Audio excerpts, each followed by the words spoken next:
오늘 이 시간 우리가 함께 나눌 하나님의 말씀은 베드로후서 1장 5절에서부터 7절까지 기록되어 있는 본문의 말씀입니다.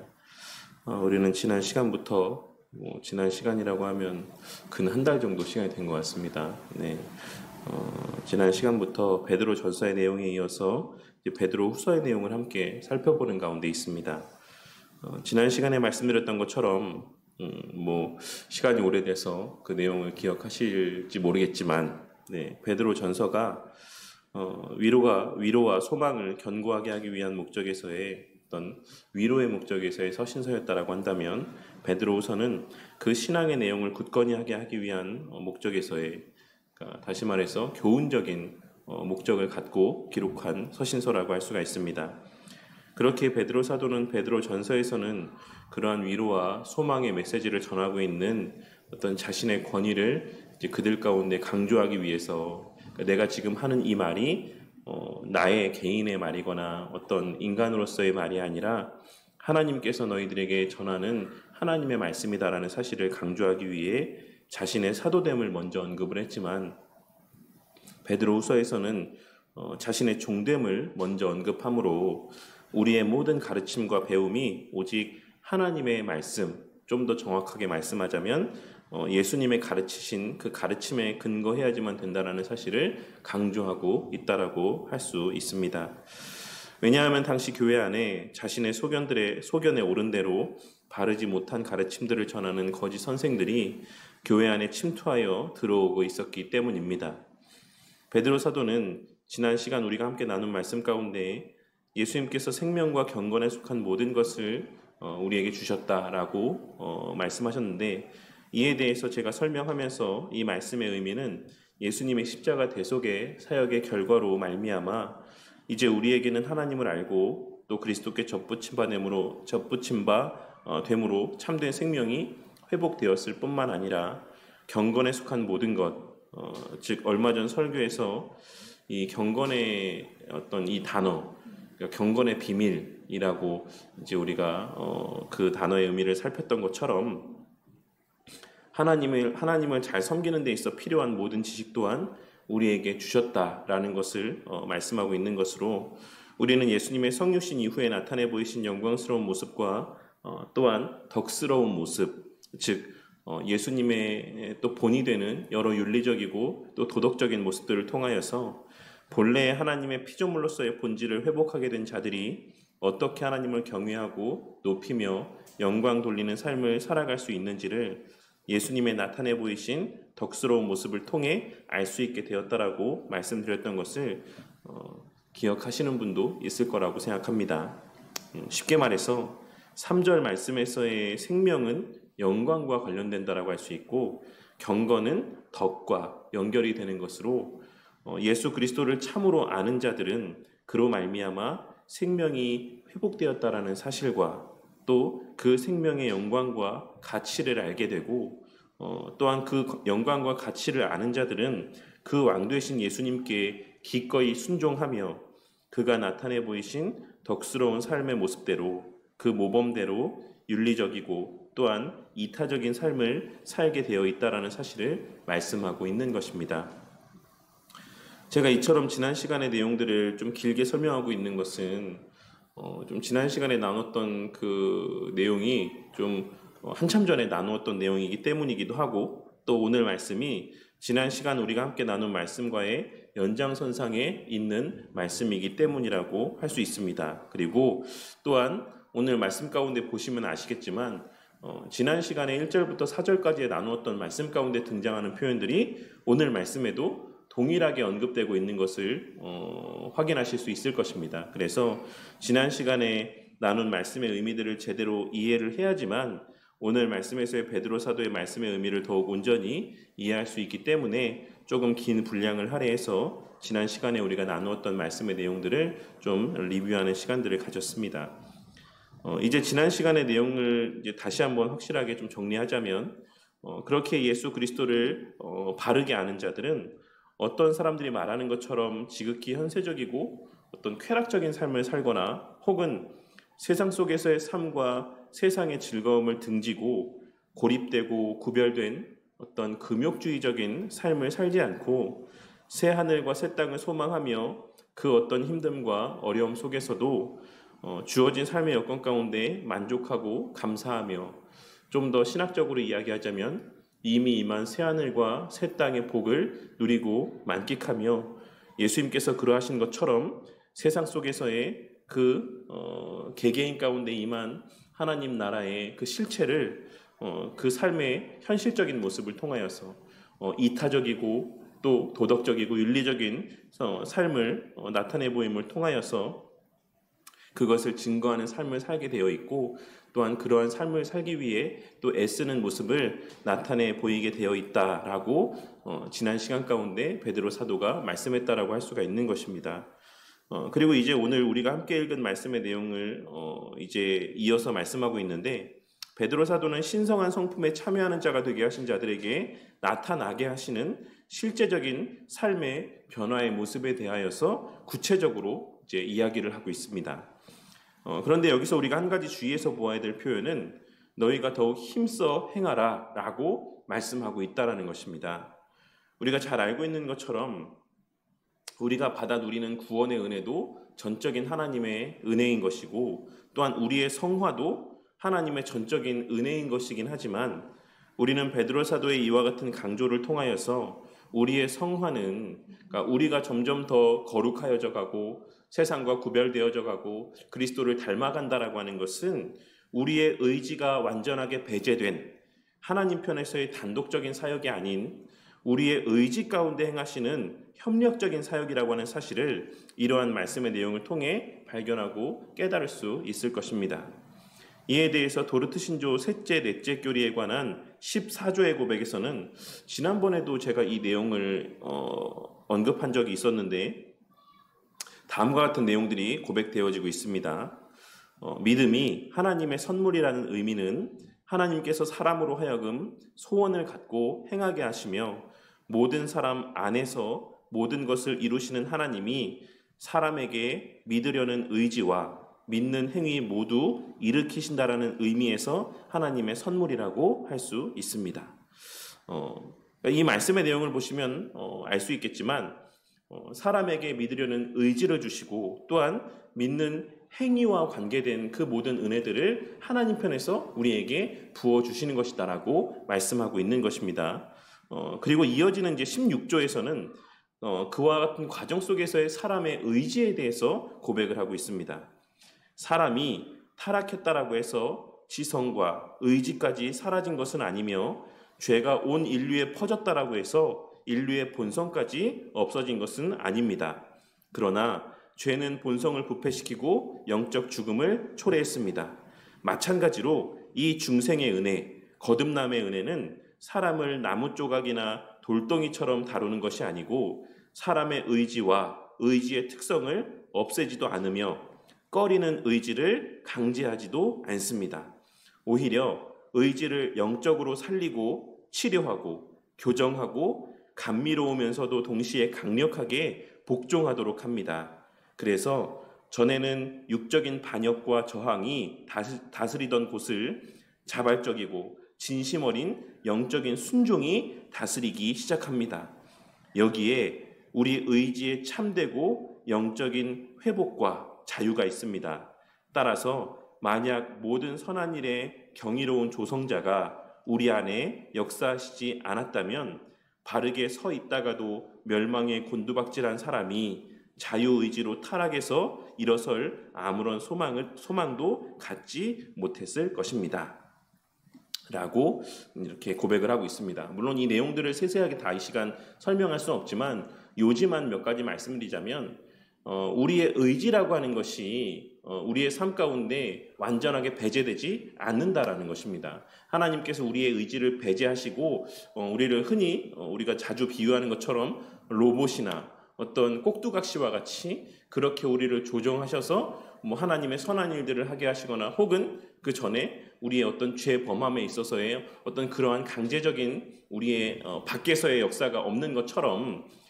우리가 거듭난 이후에 선한 행실들을 하는 것도 우리의 성화되어져 가는 과정 속에서 하나님의 베푸시는 은혜라고 하는 것도 외부에서의 우리를 강제적으로 어떤 선한 일들을 하게끔 우리의 의지와 배제된 어떤 그런 역사들을 행하시는 것이 아니라 우리의 마음 가운데서 역사하시면서 우리에게 그런 선한 의지를 품고 선한 일들을 행하게 하신다라고 고백을 하고 있는 것입니다.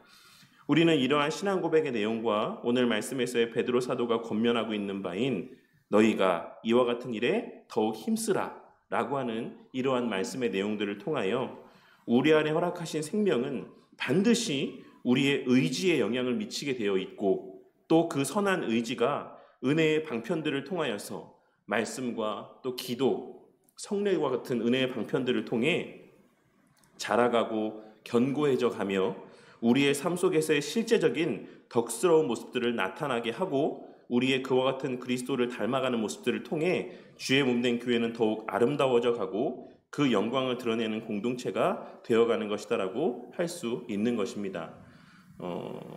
지난 시간에도 이제 게알더스 보스 선생님의 이야기를 언급을 했었는데 우리의 신앙에서의 하나님과 관계된 것들뿐만 아니라 그 안에서의 비롯되어지는 윤리적인 모습들이 우리 마음 가운데 또한 우리 삶 가운데 실제적으로 증거되어짐을 통하여서 정말 그들이 속한 이 교회라는 공동체가 점점 아름다워져 가게 되어 있다라는 사실을 우리는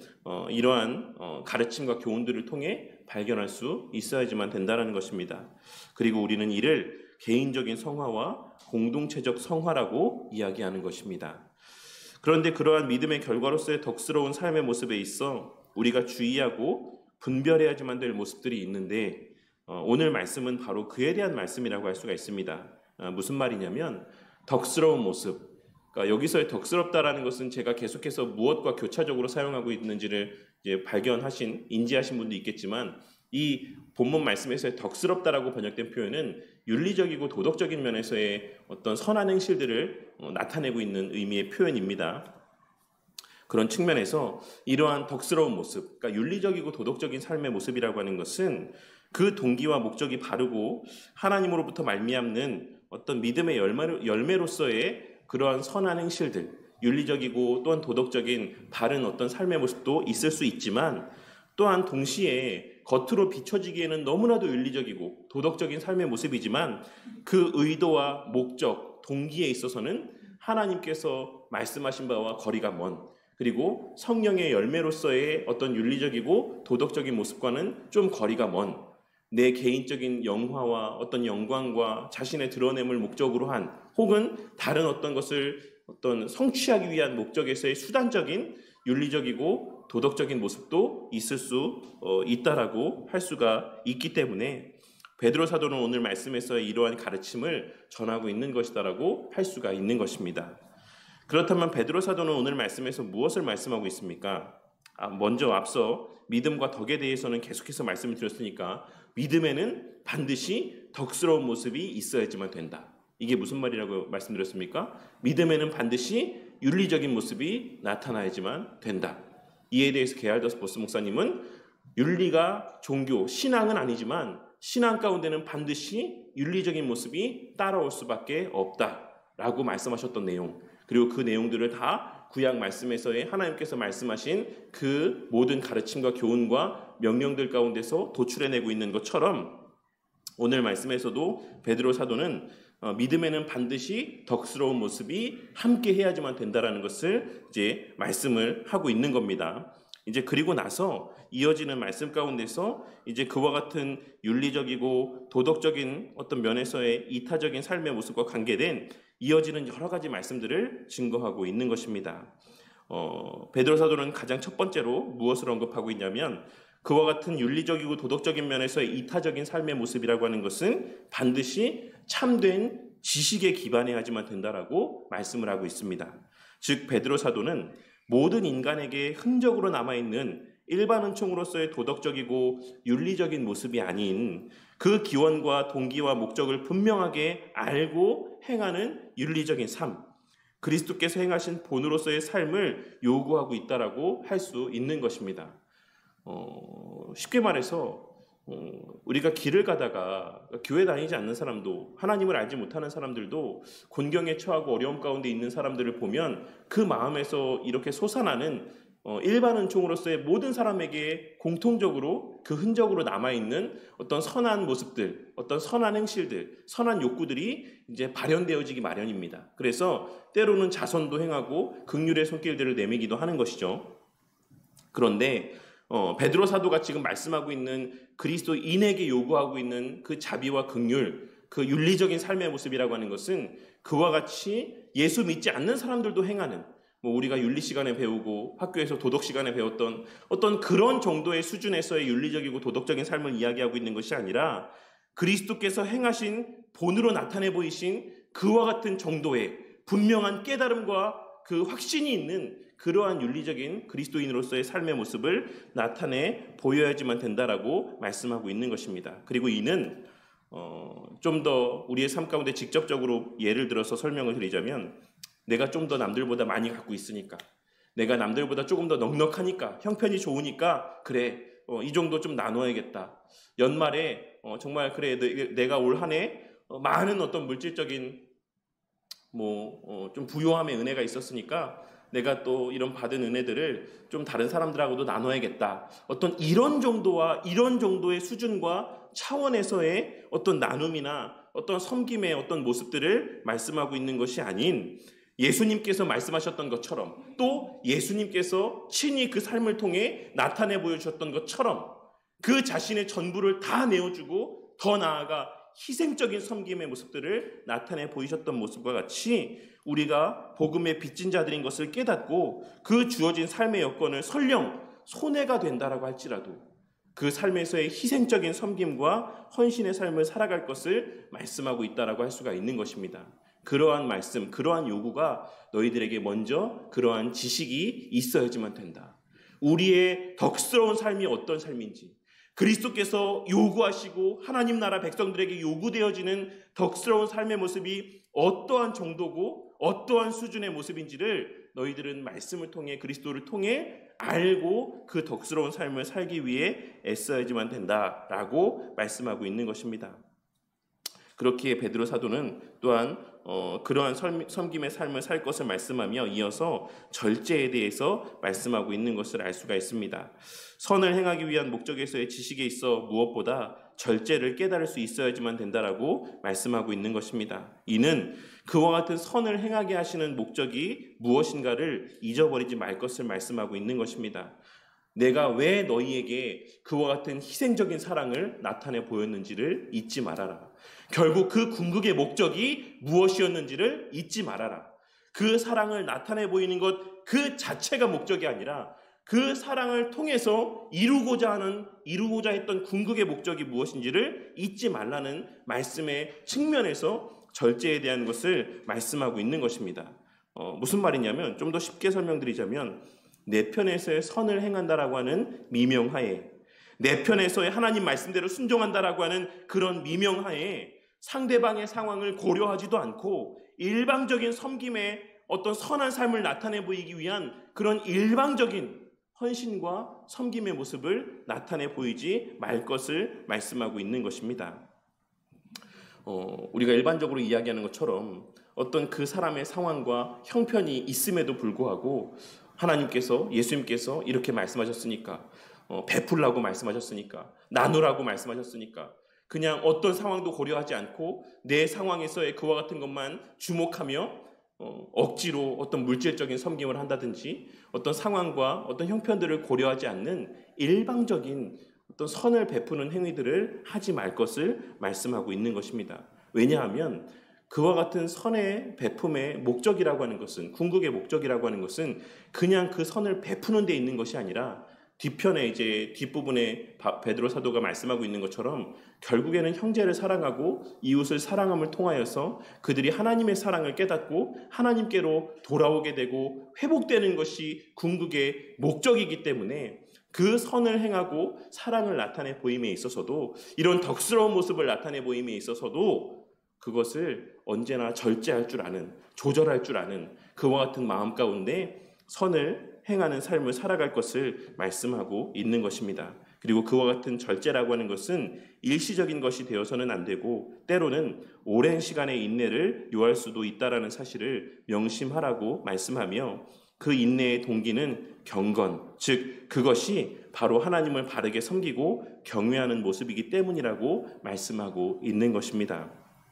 다시 말해 윤리적인 삶을 살아가고 이타적인 섬김을 나타내 보이며 살아가는 과정 속에 그 섬김을 받을 이의 상황과 형편을 늘 살필 것을 말씀하며 때로는 절제하고 때로는 인내할 수 있어야지만 된다라고 말씀하고 있는 것이고 그 이유는 결국 그 일을 행하게 하시는 분이자 그 일을 행하시는 분이 하나님이시기 때문이라고 말씀하고 있는 것입니다. 그러니 내 편에서 너무나도 조급해하지 말고 어떤 일방적인 어떠함을 상대방에게 요구하거나 강요하지 말 것을 말씀하고 있는 것이다라고도 우리는 이 말씀의 내용들을 이해할 수 있어야지 될 것입니다.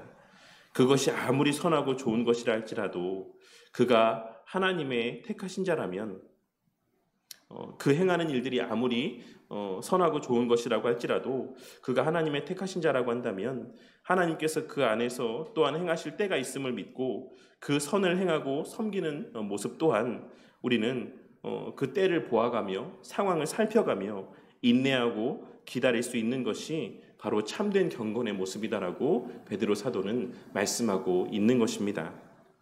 그리고 그 궁극의 목적이 바로 형제 간의 사랑과 더 나아가 우리와 관계하게 하시는 모든 이들을 향한 참된 사랑이 되어야 한다라는 사실을 말씀하고 있는 것입니다. 우리는 이러한 흐름을 통해 믿음이 어떻게 발현되고 또한 궁극적으로 어떠한 열매를 맺어야 하는 것인지를 알 수 있습니다. 우리의 하나님과 하나님의 약속들을 향한 신뢰와 믿음은 예수님의 말씀과 그 약속에 대한 신뢰의 모습들이라고 하는 것은 반드시 예수님께서 본을 보이신 삶의 모습으로 발현되어지게 되어 있는데 그 궁극의 자리에는 우리 자신의 만족이나 영광이 아닌 형제를 사랑하고 이웃을 사랑하는 열매가 맺혀져야지만 된다는 사실을 말씀하고 있는 것입니다. 그래서 우리는 선을 베풀고 섬기는 데 있어서도 늘 상대방과 이웃의 상황과 형편을 살피며 늘 그 상대방을 위한 선을 행하고 섬김을 나타내 보일 수 있어야지만 된다라고 하는 것이 오늘 말씀에서 베드로 사도가 말씀하고 있는 요지라고 할 수 있는 것입니다. 그리고 무엇보다 여기서 베드로 사도가 강조하고 있는 선행은 앞서도 말씀드렸던 것처럼 그저 내게 남는 것, 내게 좀 여유가 있는 것, 내가 할 수 있는 선에서의 어떤 섬김을 말씀하고 있는 것이 아닌 예수님께서 그러하셨던 것처럼 자신을 희생하여 섬기고 나누는 사랑과 섬김의 모습인 것을 깨닫게 되는 은혜가 있으시기를 바랍니다.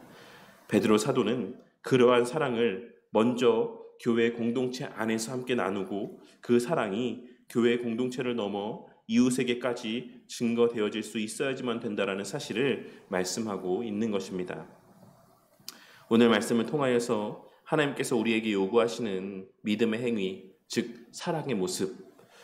성화에서의 반드시 하나님의 백성들에게 증거되어질 수밖에 없는 그와 같은 성화의 모습은 막연한 우리의 마음속에서의 감정이 아니라 우리의 실제 삶과 너무나도 밀접하게 관계되어 있는 실체가 있는 사랑이자 내 중심의 일방적인 사랑이 아닌 철저히 상대방의 입장에서의 나타내 보이는 사랑이고 또한 교회 공동체를 우선하지만 교회 공동체 안에만 국한되지 않는 사랑인 것을 깨닫고 명심하는 저와 우리 모두가 되기를 바랍니다. 왜냐하면 그 목적으로 하나님께서는 그 독생자 예수 그리스도를 내어주심으로 우리를 신성한 성품에 참여하는 자들이 되게 하셨기 때문입니다. 주일에도 말씀드렸지만 하나님의 영광은 어떠한 거창한 삶의 모습을 통해서 드러나고 발현되어지는 것이 아니라 내게 주어진 삶의 형편 안에서 나보다 남을 더 위하고 때로 할 수 있는 것도 하지 않고 때로는 할 수 없는 것을 행하기 위해 애쓰며 때로는 참고 인내하며 진정으로 형제를 위하고 이웃을 위한 삶을 살아가는 그러한 삶을 통해 발현되어지고 밝게 빛나는 것임을 오늘 말씀을 통해서도 다시 한번 우리는 깨달을 수 있어야지만 되는 것입니다. 우리에게는 그리스도로 말미암는 자유가 주어졌지만 그 자유 가운데 행하는 모든 일들이 다 유익한 일은 아닌 것을 늘 명심하고 살아가는 저와 우리 모두가 되기를 바랍니다. 오늘 말씀 가운데서 베드로 사도는 심지어 덕스러운 일까지도, 심지어 하나님께서 기뻐하시고 바라시고 또한 요구하시는 덕스러운 일조차도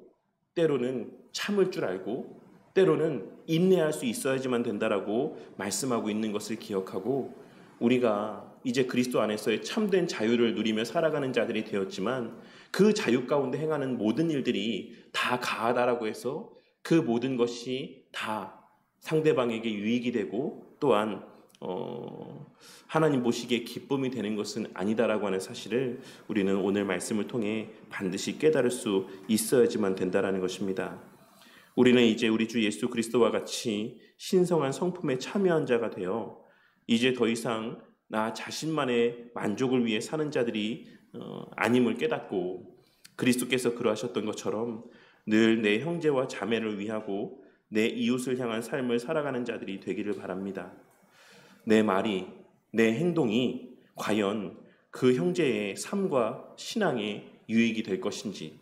내 말과 행동이 과연 내 이웃의 하나님과의 관계에 있어 득이 될 것인지, 유익이 될 것인지, 보탬이 될 것인지를 늘 숙고하며, 심지어는 그것이 덕스러운 일이라 할지라도 말 한마디, 행동 하나하나를 지극히 조심하고 숙고함 가운데 행할 줄 아는 자들이 되기를 바란다는 것입니다.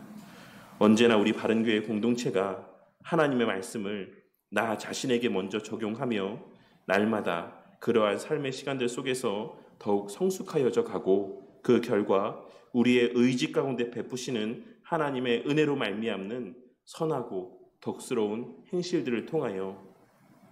우리 교회 안에 누구도 소외되는 자 없이 모두가 함께 자라가게 되는 은혜가 있기를 바랍니다. 무엇보다 언제나 선을 행함에 있어서도 지금 저 성도가 나의 이와 같은 호의를 잘 받아들일 수 있는 마음의 형편인지, 내가 이와 같은 말을 건네도 그것을 오해 없이 받아들일 수 있는 그러한 상태고 상황인지,